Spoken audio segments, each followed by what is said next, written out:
Hello everyone, this is Master of Science 107 and I wanted to do a recent update for my branded Dark Magician deck as yesterday when I participated in locals I was able to obtain 4th place, and the matches that I went against on that day was one draw against Triple D's, and my first win I got was against Sprite. The second win I got was against branded Despia, and the one loss I got was against Rika's, so there was a plant archetype. So I'll be going through the main deck, extra deck, and side deck. So hope you enjoy, and like and subscribe, and leave a comment down below. See what your opinions are, what I could change, and what I could cut out from my deck. So enjoy the deck profile. So to start off the profile, in my build, I choose to run 3 copies of Dark Magician. Reason why I'm running multiple copies of it now is that I've started to use a lot more of Allure of Darkness in my deck. So that way, if I draw into it, I can just simply banish one, and then I won't have to worry about drawing multiple copies of it. So then I can still shuffle it back with Lubellion's effect. So either way, I can still get access to all my resources. So that's why in my build I'm running 3 copies of it, even though most competitive Dark Magician builds would only use like 2 copies just to keep it more consistent. But that's why I'm running 3 in it. Next, I'm also running 3 copies of Illusion of Chaos. So for not many people who are aware as to what this does is that you can reveal it in hand, and you get to add a Dark Magician or any non-ritual monster that mentions Dark Magician from your deck to your hand. And once you resolve the effect, you have to put a card from your hand to the top of the deck. You can even put Illusion of Chaos back so you can still keep searching for all your main deck cards, such as Magician's Souls and Magician's Rod and so on and so forth. But one key thing you should always be aware of is that you never really want to ritual summon this, so you just want to keep it in your hand / deck so you get access to more of your resources, as we'll get into it later on. But in my one, I decided to run 3 copies, and before I was only running 2, so I kind of thought, you know what, I have an extra one, so why don't I just throw it in anyway? But that's my 3 copies of Illusion of Chaos. Next, I am running 3 copies of Magician's Souls. Not much else needs to be said about what this does, but again, as most people might not be too familiar with it. So the first effect is that you can send a level 6 or higher spellcaster from your deck to grave as cost to then use one of the following 2 effects. So you can either special summon it from your hand, or you can send it from your hand to the graveyard. And not many people use the second effect, but it's that you can revive a Dark Magician or Dark Magician go from the graveyard. And its third effect is the on-field effect, where you can send up to 2 spells or traps from your hand and or field to grave and then draw that many cards. So if you have 1, you get to draw 1, and if you have 2, you can send those 2 and then draw 2 cards. So that's why Souls is in there, so you can get the synergy with Circle. Next is 3 copies of Magician's Rod. Not much else needs to be said though, but essentially Rod is like the elemental hero Stratos for the deck. So you get to search for your whole deck for spells and traps that specifically list the card Dark Magician when he's been normal summoned. And the second effect isn't really used anymore as often though, but you can, if you activate a spell or a trap, or if your opponent activates a spell or trap during their turn, you get to tribute a spellcaster, and you can add him from a graveyard to your hand. Just to clarify, if I'm not mistaken, yeah, I was right. It's during your opponent's turn. So, in a lot of Dark Magician decks, you have to run this as a free of. I don't know why there are some builds that run 2 with this, which is an incorrect number, but I would strongly recommend playing 3. That's mostly it for the Dark Magician stuff. Now comes the branded Despia stuff. So I'm only playing 1 Dramaturge, as you only need to play 1 anyway. And for those who are not really familiar with the branded Despia archetype, is that they mostly revolve around fusion summoning. And just to give the gist as to what Dramaturge does, is that if you use him as fusion material, or if you banish him as said fusion material from the field or from the hand, you can special summon him to your side of the field. And if a just to clarify, if a fusion synchro exceeds or link monster is special summoned, you can target one effect monster your opponent controls and negate its effects. And you can even bring this back as a 3k beater, so it can be quite useful though. Although some builds do tend to run only like ad libitum, but I personally like Dramaturge. And Light Magician's Rod, I'm running 3 copies of Aluba, the Jester of Despia. Light Magician's Rod, he's also the Stratos for the deck, but he searches specifically for any branded spells or traps. And as a little fun fact, he was originally printed with the text saying you could add a Despia spell, but then they changed it so that you can now add branded spells and traps, so it makes the deck a lot more easier to run with. And as a additional effect, if they happen to destroy a fusion monster, whether it was by battle or by the opponent's card effects or anything like that, whilst he's in the grave, you can target another effect monster, negate that targeted monster's effect. So kind of like Dramaturge, but better. So that's 3 Alibus. Then I run, at the moment, only 2 copies of Fallen of Albaz. I may potentially bump this up to 3, so I have like a lot more Albaz targets. So with him, you can normal summon him, or if he's been special summoned, you can discard a card for cost to then essentially super poly your opponent's board. But you have to use monsters on both sides of the field, not just your own. So that's mostly Albaz for you. And in this one, I'm running 1 Springin's Kit. You only need to play 1 of Kit, so it's kind of like the fact with Dramaturge, that you only need to run like 1 copy of each of them. And Kit is essentially like a watered down version of well, I wouldn't say watered down, but she's similar to Aliber, where you can search for a branded spell or trap. But the difference with Kit is that you have to put a card from your hand to the bottom of the deck. But if you happen to have a card that you know you're not going to use, you can just put it to the bottom anyway. And you can special summon Kit if you have a monster that mentions Fallen of Albaz that's on the field or that's in the graveyard. So that's Kit, and I only play 1 of her. And 1 Artifact Scythe, not much else needs to be said, but just to keep it simple, if you summon it during your opponent's turn, they can't summon anything from the extra deck for that specific turn. And hell, if you wanted to, you could just switch it to attack and just attack with anything really, because it's a 2200 beat stick. Why wouldn't you? Although there's still a major possibility of this card getting banned, so I might do like another update with like another card, but I might keep that as like a little bit of a surprise. So wait until that happens. But for now, Scythe is going to be in the deck. And 1 Light Hexil Fusion. This didn't really come up in most of my matches. The only time I ever saw it was just at some point when it was in my hand.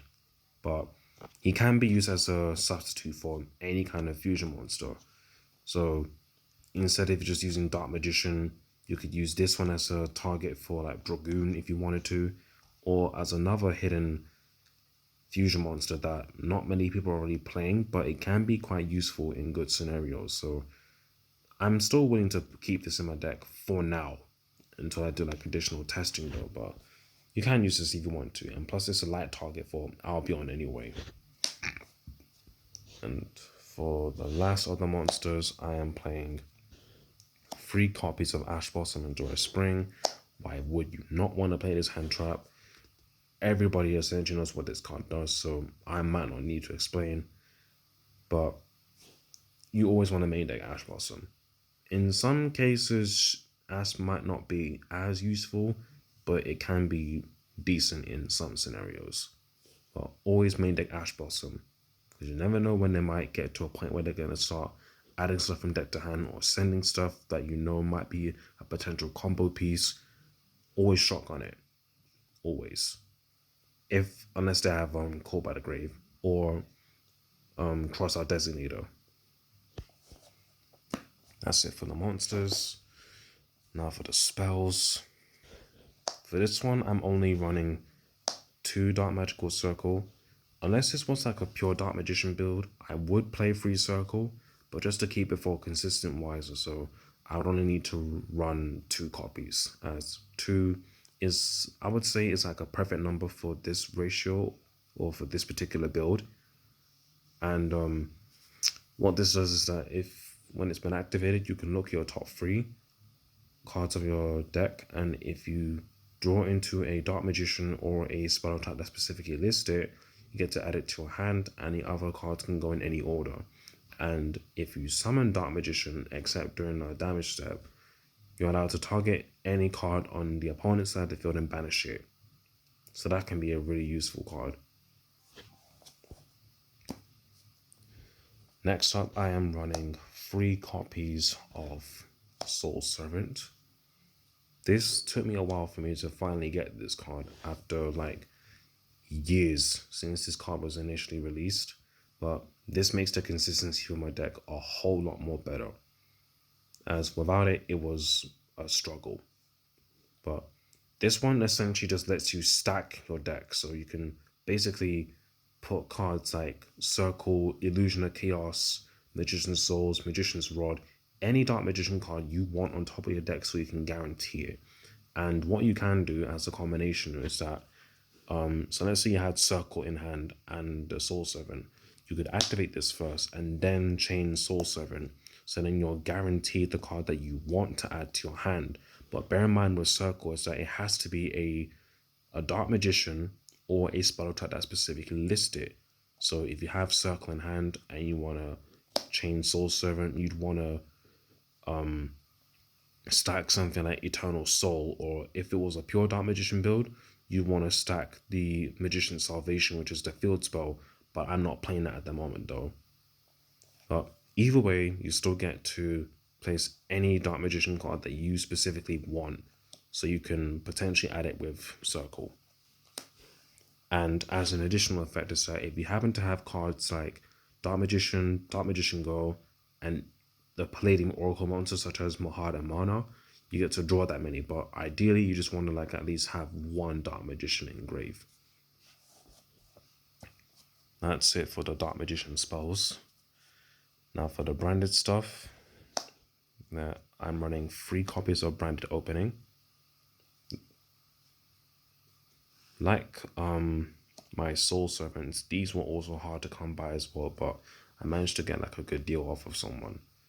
So this one just lets you summon, either you get to add or you can special summon a Despia monster from your deck. And the most likely one that you want to summon off of this is the Aluber. So you get to search for any of your branded spells or traps. And it's also a destruction protection for your fusion monsters if they were to try and destroy them or anything like that. And you'd most likely always want to run 3 of them. And of course, it wouldn't be branded Dark Magicians without branded Fusion.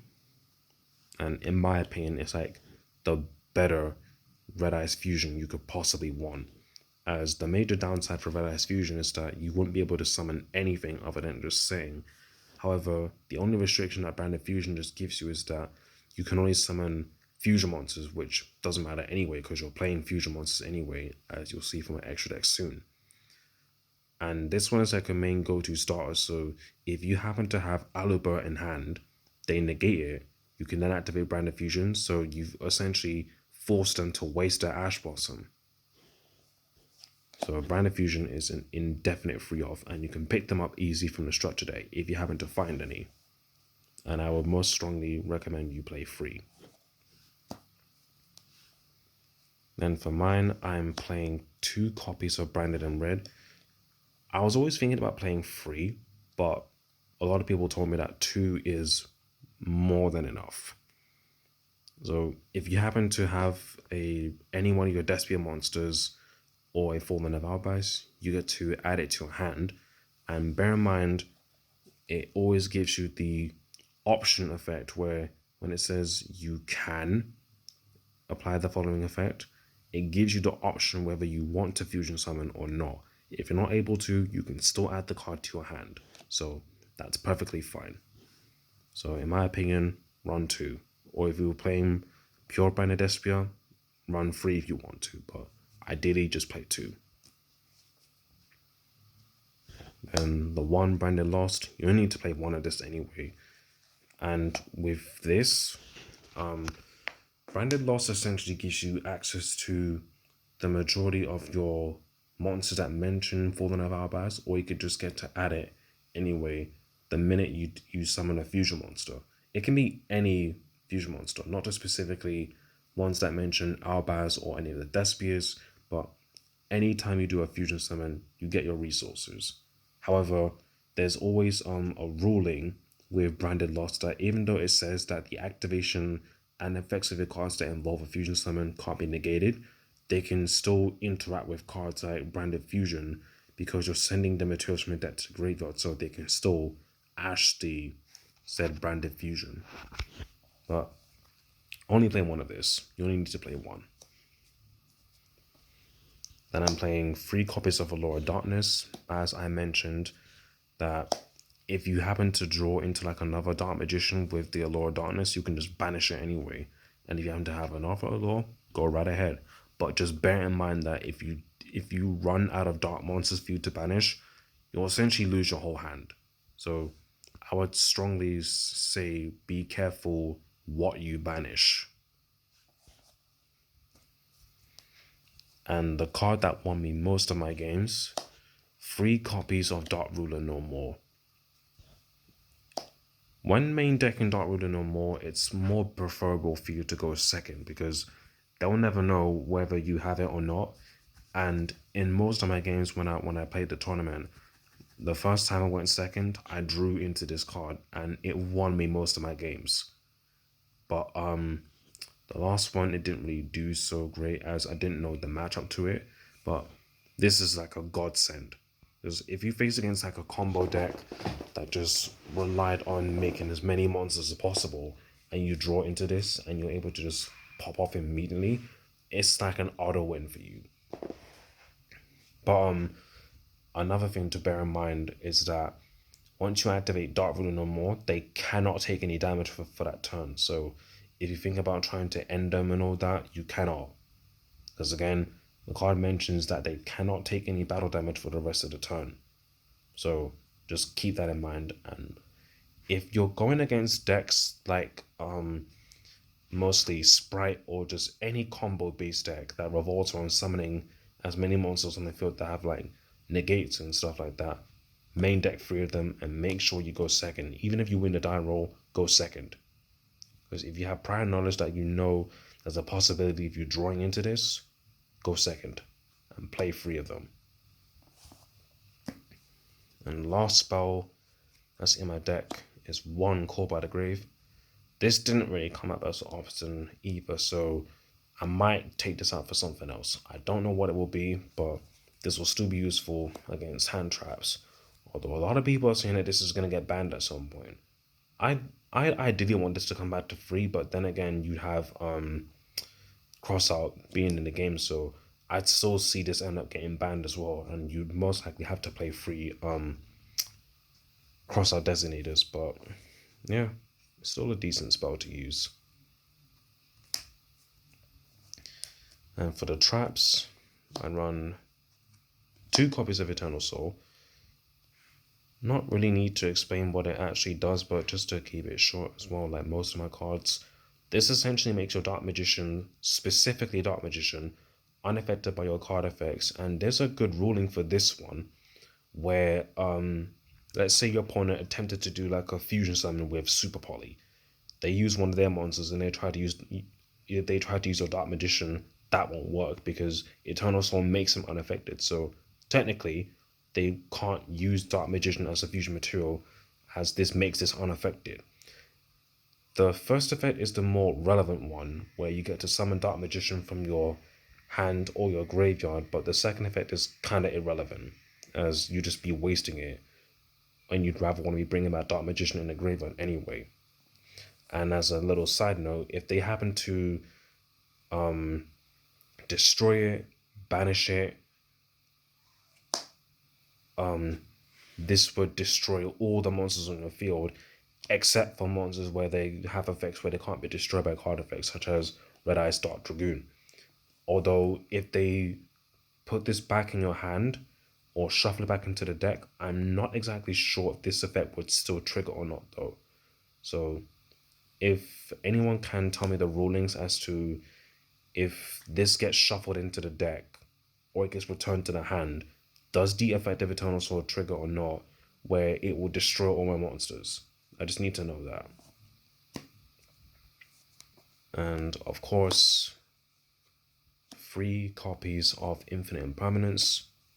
No else needs to be said, as everyone knows what this card does anyway. But play 3 of them, as it's a really good hand trap. Especially if you're going first or if you're going second, they're going into their combos, you just imperm them, and depending on the scenario, if they don't have any more extenders, this can work for you.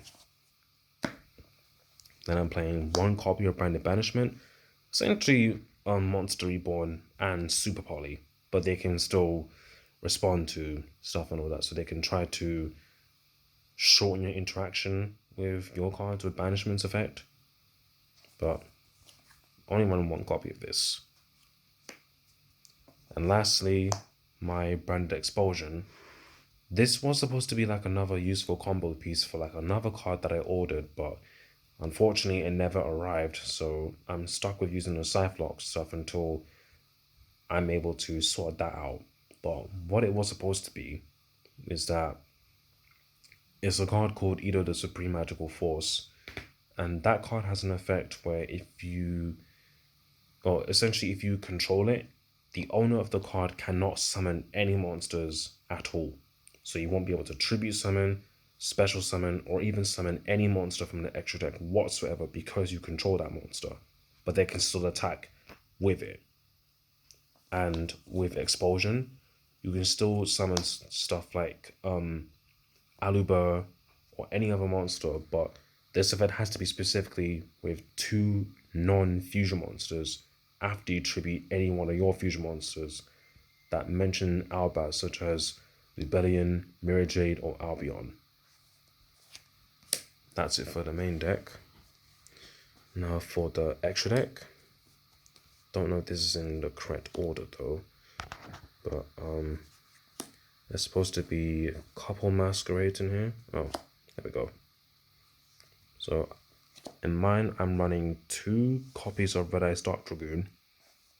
Not much else needs to be said about this card, as not many people are already playing it at the moment, but it can still be quite strong in certain scenarios.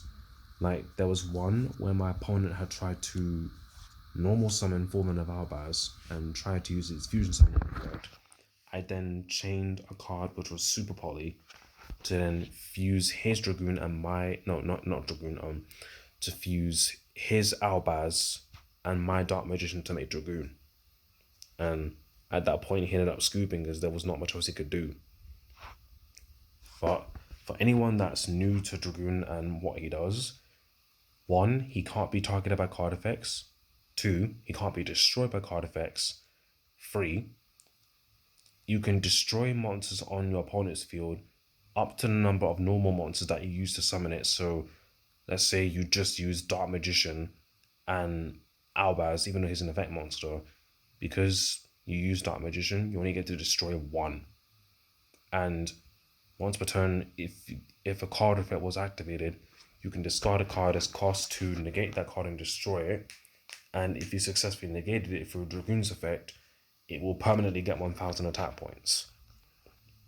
So in mine, I'm running 2 Dragoon. I don't think running 3 is necessary, but you can try if you want to, if you're able to get the card. So that's 2 Dragoon. Next, I'm running 2 Masquerade. This came quite in clutch in my last game when I went against Sprite. Because with this is so with each card or effect that they activate when it was fusion summoned, they have to pay 600 life points for each card or effect that they want to try and activate. And if they destroy this while they have any of the following extra deck monster card types, such as if I remember, it is Ritual, Fusion, Synchro, Exceeds, or Link. So any one of those extra type monsters that they have, you can bring it back, but you won't be dealing the 600 damage to them because it wasn't fusion summoned. And when it needs to field once again, it will get banished. So in my opinion, I would play 2 of them. You could potentially play 3, but I think 2 is fine for this build. Next is one Despia Corvidus. This only came up 1 time in one of my games, and it was quite decent. And with Corvidus effect, you get to make all monsters on the field have to have the attack become 0. I think it's all monsters. If it decides to focus. No, it's not gonna focus. But it's quite decent to use. And if they happen to destroy this because they're on a card effect, you can either add to your hand or summon a Fallen of Albaz or a Despia monster from your deck. So you can still summon something like Alibur or Dramaturge. Next, I play 1 Ad Libitum. This never showed up in any of my games, but this is only useful if you send it through Mirror Jade's effect. And like the majority of the Albaz fusion monsters, when they've been sent to the graveyard, you get to use an effect where with this one, you get to add a normal fusion spell or a polymerization normal spell from your deck to your hand. And the only fusion spell you're going to be searching anyway is Branded Fusion. And I'm running 2 copies of Mirror Jade.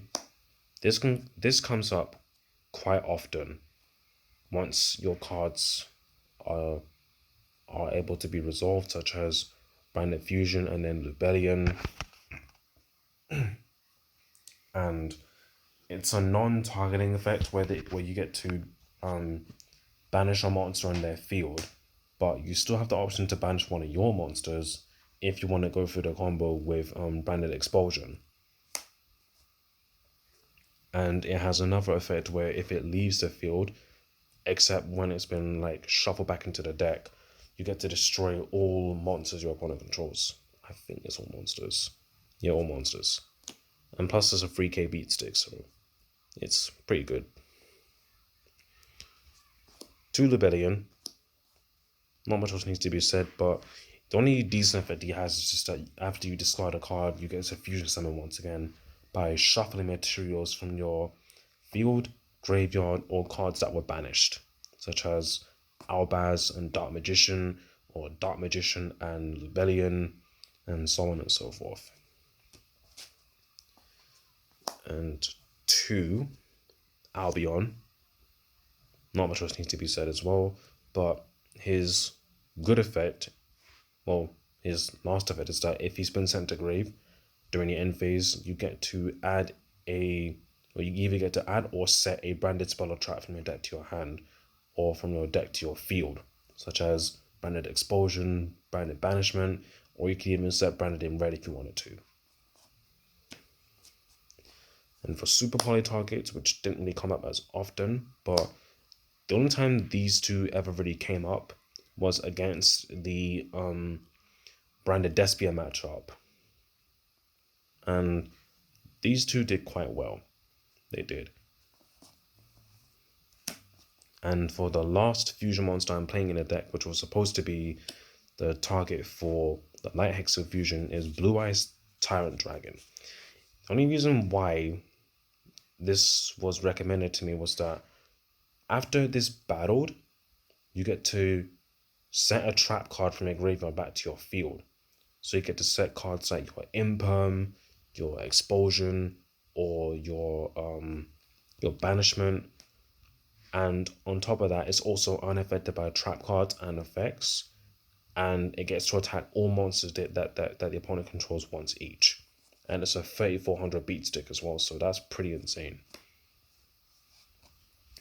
And for the side deck, for the moment, I'm running 2 copies of Nibiru.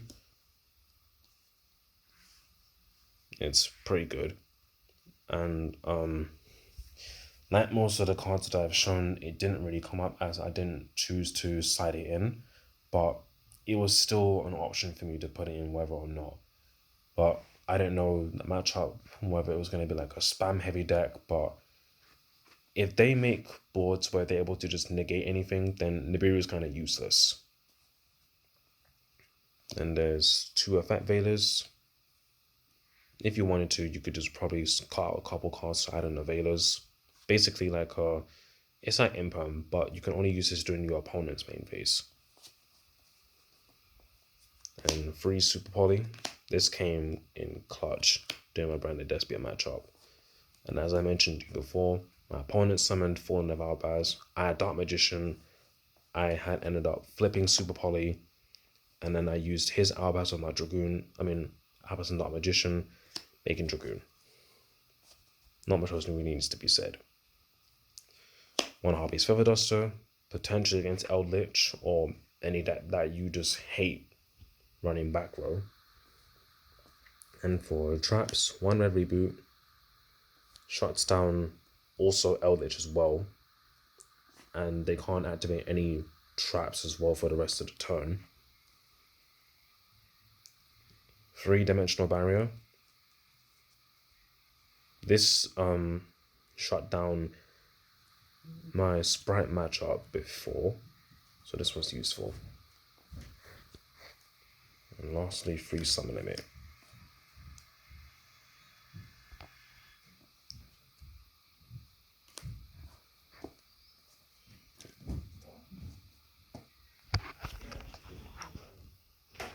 And that was the deck profile.